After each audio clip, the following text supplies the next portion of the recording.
Hello, in this video I'm going to share with you the features of Screencast feedback. Open your recording application and start the recording. You can activate your voice or camera depending on the application you are using. Firstly, open the relevant document to give feedback. During the recording, you can use your cursor to circle, highlight, or mark important phrases or objects. You can also get benefit from the features of the application you are using. After recording your feedback, you can start to edit it. You can cut the screencast or audio track as appropriate.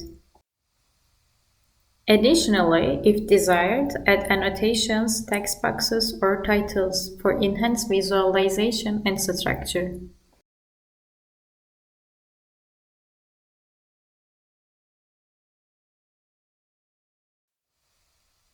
Add a separate voice recording if required and possible. After saving your screencast, you can finally send it to the recipient.